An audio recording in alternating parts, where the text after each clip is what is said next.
ইউনিভার্সিটিতে চান্সতে যে কত কষ্ট হয় সেটা আমরা জানি। 24 ঘন্টার মধ্যে 22 ঘন্টা পড়াশোনা করতে হয়, আর সেই মেট্রিক পাস করা টোকায়ের বাচ্চা আমার ভাইয়ের বুকে গুলি করছে। আমরা স্বাধীন দেশের পরাধীন নাগরিক, আমাদের স্বাধীনতা পুনরায় দরকার। আমাদের ভাই বোনেদের মেরে শুয়ে দিচ্ছে রাস্তায়, আমরা কিভাবে বাসায় চুপ করে থাকি? জাহিদ ভাইয়ার কি দোষ ছিল? সে একজন মেধাবী স্টুডেন্ট ছিল, সে একটা পাবলিকে পড়া স্টুডেন্ট, আর যে পুলিশটা গুলি করছে টোকায়ের বাচ্চা, টোকাই ওই মেট্রিক পাস করছে, আচ্ছা মেট্রিক পাসই করে নাই টোকায়ের বাচ্চা। ওই একটা স্টুডেন্ট, একটা পাবলিক ইউনিভার্সিটিতে চান্সতে যে কত কষ্ট হয় সেটা আমরা জানি। দিনে 22টা ঘন্টা পড়াশোনা করে আমরা চান্স পাই, 24 ঘন্টার মধ্যে 22 ঘন্টা পড়াশোনা করতে হয়, আর সেই মেট্রিক পাস করা টোকায়ের বাচ্চা আমার ভাইয়ের বুকে গুলি করছে। মুক্তিযুদ্ধ তো মরে গেছে, সে কবে? তার নাতিপুতিরা যে অধিকার, মুক্তিযোদ্ধাকে আমি রেসপেক্ট করি, আই প্রাউড অফ ইউ মুক্তিযোদ্ধা, কিন্তু কথা হচ্ছে তাদের সন্তানরা অধিকার পাইছে ভালো, সুবিধা পাইছে ভালো, তাদের নাতিরা পাইতেছে। এখন তাদের নাতিদের বয়স হচ্ছে আমাদের মতো টক্কর দেওয়ার বয়স, ওরা কালকে ওদের সন্তান হবে, এভাবে ওরা বংশ বিস্তার করবে, তাহলে আমরা সাধারণ স্টুডেন্টরা কই যাব? আমার দাদারা তো মুক্তিযোদ্ধা করছে, বাইচা নাই, আমাদের তো মানে সার্টিফিকেট পায় নাই। আমার দাদা বলছে যে আমি মুক্তিযোদ্ধা করছি, আমি জানি আমি কি মুক্তিযুদ্ধ করছি, আমাকে লোক দেখানোর দরকার নাই। সেই আমলে সার্টিফিকেট যারা করে নাই মুক্তিযোদ্ধা, ওরাও যায় লাইন ধরা যায় সার্টিফিকেট নিচ্ছে। আমার দাদা ছিল পিওর মুক্তিযোদ্ধা, উনি সার্টিফিকেট নেয় নাই। আমার নানার মুক্তিযোদ্ধার কোঠা আছে, বাট আমি নিজে কখনো যাই নাই। দেশ কারা স্বাধীন করছিল? আমাদের মতো ছাত্ররা স্বাধীন করছিল। আমাদের মতো ছাত্র যেরকম দেশ রক্ষা করতে পারে, আমরা মরতে পারবো, তারপর আমরা আমাদের অধিকার আদায় করে ছাড়বো। আমরা হচ্ছে স্টুডেন্ট, দেশের আগামীর ভবিষ্যৎ, কিন্তু আমাদের প্রাণের মানে কোনো নিশ্চয়তা নেই। আমি বাসা থেকে বের হওয়ার আগে আমার বাবা মার কপালে মানে চুমু খেয়ে আসছি যে যদি আর না দেখে কেন, কারণ আমার জীবনে কোনো এখানে নিশ্চয়তা নাই। আমি বের হয়েছি, আমি এখনো শিওর না আমি ঠিকভাবে বাসা যেতে পারবো কিনা। এটা কেন? আমরা কি এই দেশ স্বাধীন করছি?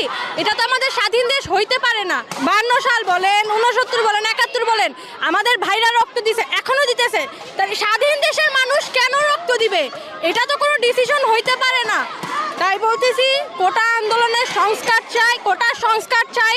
আন্দোলনে যারা আছে তাদের সেফটি চাই। আজকে সকালবেলাও প্রাইভেট ইউনিভার্সিটির ছেলেমেয়েদেরকেও রাখে নাই, তাদের সবাইকে মারছে। ঢাকা ভার্সিটির কোনো খবর আমরা এখনো জানতেছি না। কেন? এটা কেমন দেশ? এই পতাকার তো একটা মূল্য আছে, মূল্য তো আমরা পাচ্ছি না। তাহলে ছেলে মেয়ে কেন যাবে না দেশ থেকে বের হয়ে যাইতে?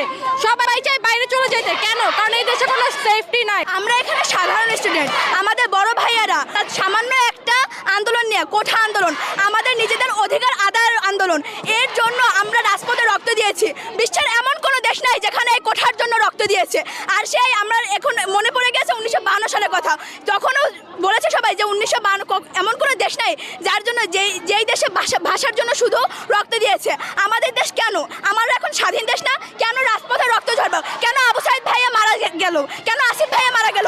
বিচার চাই। মাননীয় প্রধানমন্ত্রী সহ যারা যারা এই আমাদের বিপক্ষে কথা বলতেছেন বা আমাদের আন্দোলনকে সমর্থন করছেন না, তাদের কাছে আমার শুধু একটা ছোট্ট একটা কোশ্চেন, যদি বঙ্গবন্ধু শেখ মুজিবুর রহমান, আমরা সবাই তার আদর্শে বড় হচ্ছি, তার চেতনায় বড় হচ্ছি, আপনাদের কাছে একটা কোশ্চেন, যদি বঙ্গবন্ধু এইক্ষণ থাকতো তাহলে কি তারা আমাদের পাশে থাকতো নাকি আপনাদের মতো ব্যবহার করতো? আমার শুধু এই একটা কোশ্চেন, দয়া করে এই একটা কোশ্চেনের উত্তর দিবেন জনসম্মুখে এসে। এখনকার অবস্থা এরকম যে যারা মেধাবী তারা সকলে দেশের বাইরে গিয়ে বাইরের দেশে ডেভেলপমেন্ট করতেছে। যদি আমাদের দেশে থেকে মেধাবীদের চাকরি না হয় তাহলে আমাদের দেশে ডেভেলপমেন্ট হবে কিভাবে? সবাই দেশ ছেড়ে বাইরের দেশে ডেভেলপমেন্ট করছে, কারণ আমাদের দেশে চাকরির অভাব।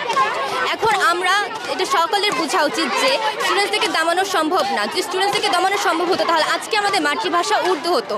আমাদের অধিকার যতদিন আমরা না পাবো, আমাদের মেধার যতদিন না মূল্যায়ন করা হবে, ততদিন আমাদের এই আন্দোলন চলতেই থাকবে, আন্দোলন চলতেই থাকবে।